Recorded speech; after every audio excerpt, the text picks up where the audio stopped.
आप याद करिए अंकित, किस तरीके से कुछ समय से आरजेडी और जेडीयू के नेता जोर जोर से बोलना शुरू कर चुके थे कि बीजेपी को हम 10 के भीतर समेट देंगे। ये डर बीजेपी के नेताओं के भीतर हमने बात करने के दरमियान जरूर परखा कि उनके अंदर इस बात की चिंता बढ़ गई है कि जिस तरीके से पिछड़े और अति पिछड़े की आरक्षण की सीमाओं को 65% तक बढ़ाया गया और इसको कैबिनेट से पास करा लिया गया है। वैसे ठीक है, बीजेपी इसका सपोर्ट कर रही है और किसी पार्टी में हिम्मत नहीं है कि वो इसका विरोध कर सके, लेकिन क्रेडिट ले गए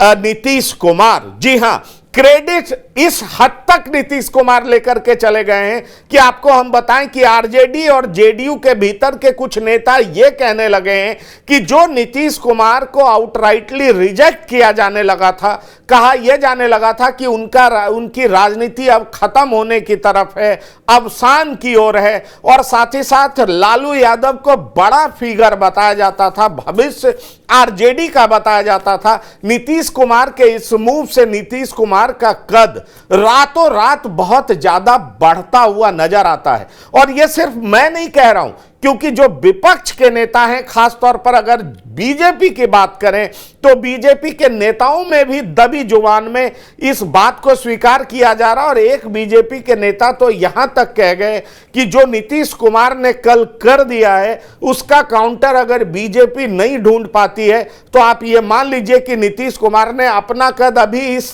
तरह से बड़ा कर लिया है कि वो लालू प्रसाद से भी बड़े दिखने लगे। अब सवाल यह उठता है कि क्या पिछड़े और अति पिछड़े में नीतीश कुमार का वाकई इतना बड़ा कद हो गया है, और बिहार में जो ये प्रयोग किया गया है इसका दूरगामी असर आपको दिखाई पड़ेगा। और ये कहा जाएगा कि नीतीश कुमार ही वो व्यक्ति हैं जो कि विपक्षी एकता के सूत्रधार रहे, नीतीश कुमार ही वो व्यक्ति हैं जिन्होंने बिहार में जातीय जनगणना का सफल प्रयोग किया, और नीतीश कुमार ही वो व्यक्ति हैं कि जातीय जनगणना कराने के बाद आरक्षण की सीमा को 65% बढ़ाने की बात कही, और साथ ही साथ 10% ईडब्ल्यूएस मतलब अगड़ी जाति के लोगों के लिए है, तो 75% आरक्षण बढ़ाने की बात कहने वाले नीतीश कुमार ही हैं। इसका क्रेडिट नीतीश कुमार को मिलना शुरू हो गया।